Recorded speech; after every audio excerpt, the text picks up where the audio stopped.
Pokémon Écarlate et Violet, tome 2. Suite des aventures du coup de Violet, un peu le prince de la vitesse qui avec Pepper vont essayer d'affronter des Pokémon dominants et un peu mettre en déroute la Team Star, on va dire ça. C'est un peu de mettre leur chemin, même s'ils sont bas, on les voit pas forcément trop dans ce tome. Mais ils vont surtout pour chasser des dominants, donc un peu le Crabarois et le Lestombeil. Je sais pas si je retrouve peut-être une image un peu qui le présente. En gros ouais, ça va surtout, le tome va principalement s'axer un peu sur eux, une grande partie sur eux et une autre grande partie sur Écarlate, Carla qu'on n'avait pas forcément trop vue, elle était surtout présente un peu dans la fin du précédent tome. Bon, on ne connaissait pas forcément trop. Et en vrai, des deux personnages, alors Violet est sympa, en vrai, elle a ce petit côté un peu naïf tout le temps, s'émerveille pour tout, le mec super riche, il a vraiment pas de problème, limite il réussit un peu tout ce qu'il veut assez facilement, mais en mettant quand même un peu quelques petits efforts. Et on a Carla, qui comme on ne voyait pas forcément trop, là on voit un peu combattre, elle a toujours un peu cet aspect, on voit un peu son visage ici, cet aspect froid, le regard toujours les sourcils froncés, limite vénère, qui dit pas forcément grand chose.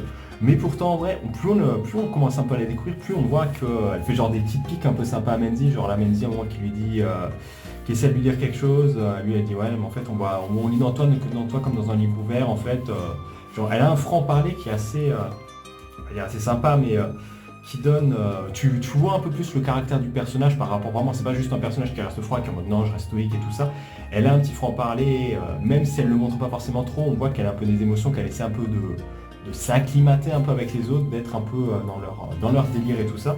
Et c'est clairement un truc sympa. Alors je retrouve aussi pareil de la page là qui montre un peu ça, parce qu'elle va faire du coup un peu des combats d'arène, elle va essayer d'avancer un peu là-dedans.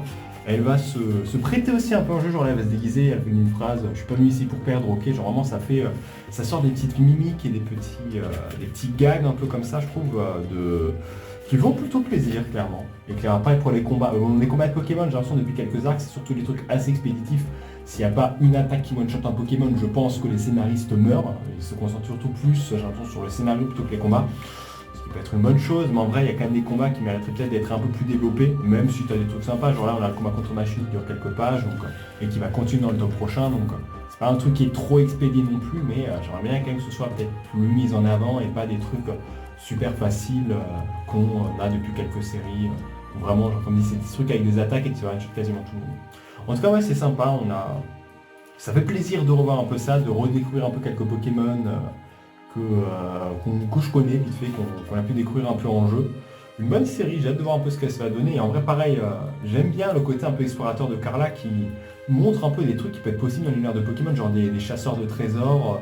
Ça peut être une profession qui peut exister, qui n'est pas forcément trop mise en avant, je trouve, dans les jeux. Et pareil, un peu bon.